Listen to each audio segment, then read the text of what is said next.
Nako po, eto, malungkot na balita. Patay na, pumanaw na. Alright, welcome back to my YouTube channel. I'm Andy's Vlog. Mga kaibigan, ito ho, at kapapasok pa lang na malungkot na balita.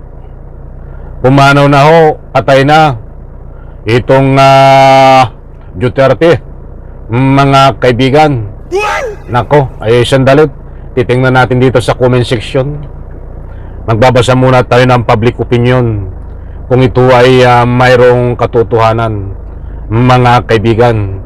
Dahil mayroon hong post ang Abante News. Ay sandali, like muna sa video na ito. Kung nagustuhan nyo po, please subscribe my YouTube channel. Titingnan po natin kasi baka tayo yung mga fake news dito sa usaping patay na, pumanaw na, at nagluluksa ho itong pamilya Duterte. Titingnan po natin. Nakikiramay kami sa mga naiwan. Buhat ito ho dito sa Abante News Online. Ilang oras pa lang ho nakakaraan na sila nag-post. Ipapakita ko mamaya ang complete details. Sila nagbalita na pumanaw na nga at nagluluksa ho ang pamilya Duterte. Condolence po, di man lang nakita sa kulungan. Ano ba ito? Ay, yung magandang condolence sa pamilya Duterte. Ayun, ito maraming nagko-condolenso. Pumakapik news kay PBBM, ayan tuloy, mukha atang masumunod. Nagbabasa lang po tayo ng public opinion para na sa ganun ay titingnan natin kung talagang totoo talaga pala. Mga kaibigan, kapit, huwag po kayong alis dahil ibabahay ko po sa inyo ang complete details nito, mga mahal kong taga-subaybay. Ay sandali, isa pa, nakikiramay po kami sa pamilya Duterte. Ito pa, ang bilis naman ng pangyayari. Yan po ang mga komento. Ay, hindi yata makita, against the light. Yan po ang mga pangyayari, mga komento, binabasa lang po natin. Siyempre, nakikiramay rin po tayo sa pamilya Duterte dahil sa pagpanaw, mga kaibigan. Ito, ibibigay ko sa inyo ang mga complete details, mga kaibigan. Buhat ito sa Abante News. Ang pagpanaw at pagkamatay, mga kaibigan. O ito, sino ito? Nandiyan po, naka-flash sa screen, mga mahal kung taga-subaybay. Nandiyan po, buhat po sa Abante News Online. Babasahin po natin ang nilalaman. Utol ni Digong, pumanaw na.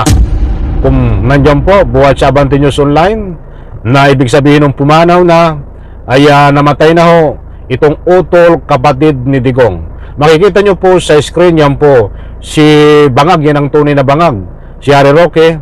Yan pong kasama niya sa larawan ay utol ni Digong, kapatid ni Digong, na bumibisita po diyan sa The Hague, Netherlands.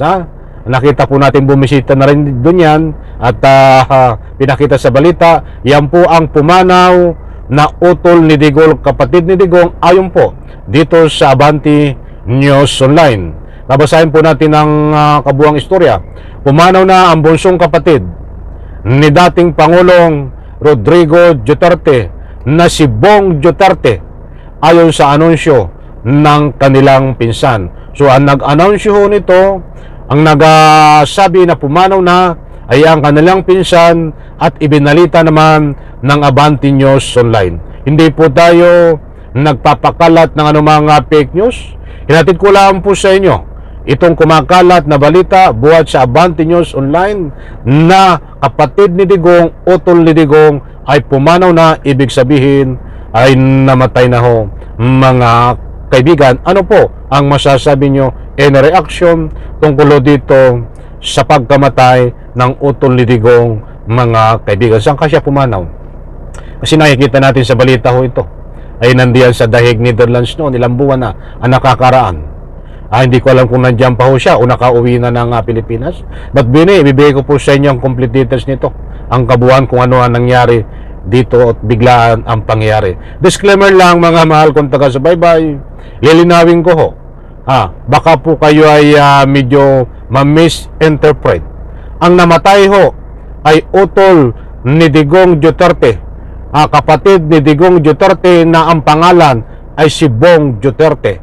Hindi po namatay si Digong Duterte diyan sa kulungan, malakas pa po. Buti po yung inaano ko, nililinaw. At para po naman baka mamaya sasabihin nyo, tayo ay nagpipik news. Hindi ho.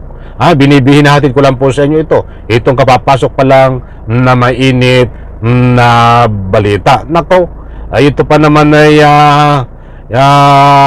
sabi nga dito sa balita noon, ito ay kapatid ni Digong, na ika nga ay tagapagtanggol din ni Digong at ika nga po tumitira din ng anumang kasiraan sa ating pamahalaan.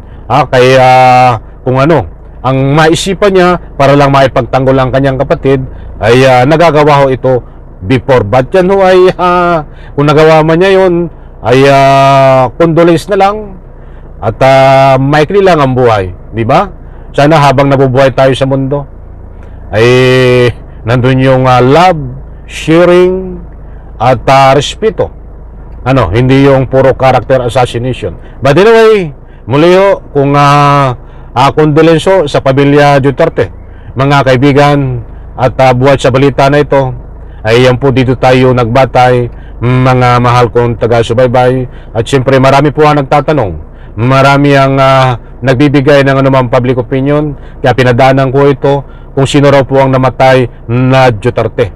Lilinawin ko po muli, ito pong kapatid ni Digong Duterte ang namatay, hindi po si Digong Duterte ang namatay, mga kaibigan. Buti po yung nililinaw natin. Muli po, isang like ko sa video na ito kung nagustuhan nyo. Maraming salamat.